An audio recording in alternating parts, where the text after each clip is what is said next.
Although she's just 13, she already thinks feelings are for losers and she loves death. Wednesday only wears black, which makes her weird behavior even darker than it sounds. The first day of school, everyone's looking at her with a bizarre look on their faces, and she sees her little brother, Pugsley, who is being bullied by some boys, and they stuck an apple in his mouth. She takes out the apple and all of a sudden she sees a vision. It seems like she can see exactly what happened to her brother. Wednesday is not a normal girl, and when she touches someone, she can see flashes of their past in her vision. She finds the bully and it's time for revenge. She finds the bully in a swimming pool playing water polo with his friends, and everyone calls her freak. She has 2 plastic bags in her hands full of piranhas, and she releases them in the pool. Bullies are being beaten by flesh-eating fish, and Wednesday, well, she looks at them and laughs. The next day, she gets expelled from this school, and Wednesday's parents take her to a special school for special children, the Nevermore Academy, the place where her parents found each other and fell in love. Of course, her weird gifts are in her genes, and she got them from her parents. The school principal is Miss Weems, who was her mother's roommate back in the days. Then, Wednesday meets her new roommate, Enid. Enid is a super energetic teenage girl who is obsessed with colors, the exact opposite of Wednesday, who loves black. Enid takes Wednesday and gives her a tour of the school, and there, Wednesday gets to know different groups like vampires, werewolves, sirens, and other groups. Enid then shows Bianca to Wednesday and says that she is the most popular girl in this school, and also she shows Bianca's ex-boyfriend to Wednesday, who is of course the hottest boy in this school, Xavier. Xavier is an artist who has the power to animate his drawings and bring them to life. Wednesday's parents go, but they leave Thing to take care of her. Thing is a sentient hand who is like a pet to Adam's family. At the same time that the Adams were in the Nevermore Academy, a traveler wanted to camp near the school forest, and while he was resting, a human-like giant monster attacked the camper and tears him to pieces. The sheriff shows up, and we realize this isn't the first violent kill that happened in that area. And the sheriff, who is a normie, that's what people call normal humans, thinks that Nevermore is involved with these murders.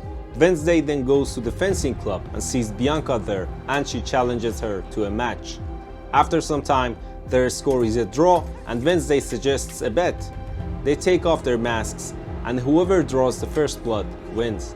Their fight is extremely intense, and at the end, Bianca wins.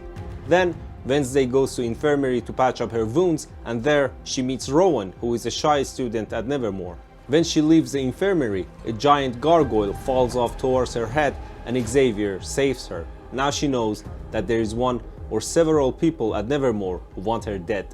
She returns to her room and starts to work on her novel, and she feels someone is watching her.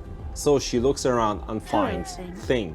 She knows that her parents left it to spy on her, so Wednesday threatens it that if it doesn't pledge loyalty to her, she will break its fingers. And of course, Thing accepts. In the afternoon, Wednesday goes off to her first therapy session with Dr. Kimbot, but before the session begins, she asks if she can use the bathroom, and she goes out the window to run away.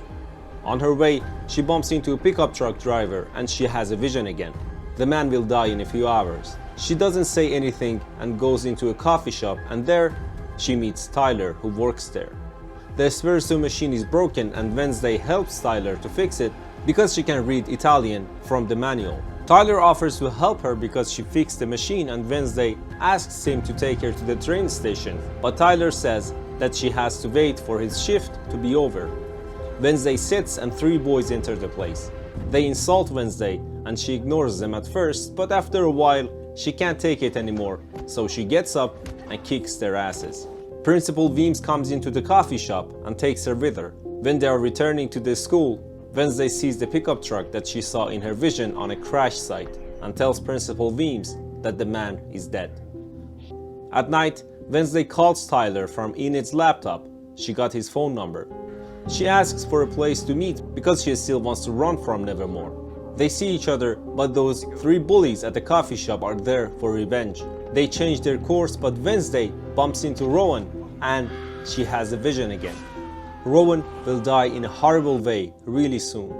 She runs after him and wants to warn him, but all of a sudden, Rowan uses his powers and tries to kill Wednesday. He shows her a painting of her burning the Nevermore school down to the ground. Rowan says that he will never allow her to do it, and all of a sudden, the monster attacks Rowan and kills him, just like Wednesday's vision. The monster then looks at Wednesday and leaves. Wednesday then picks up the painting and returns to her dorm. That's the recap of the first episode of Wednesday, the new Netflix TV show. For other recaps of other episodes, stay tuned. Don't forget to like and subscribe.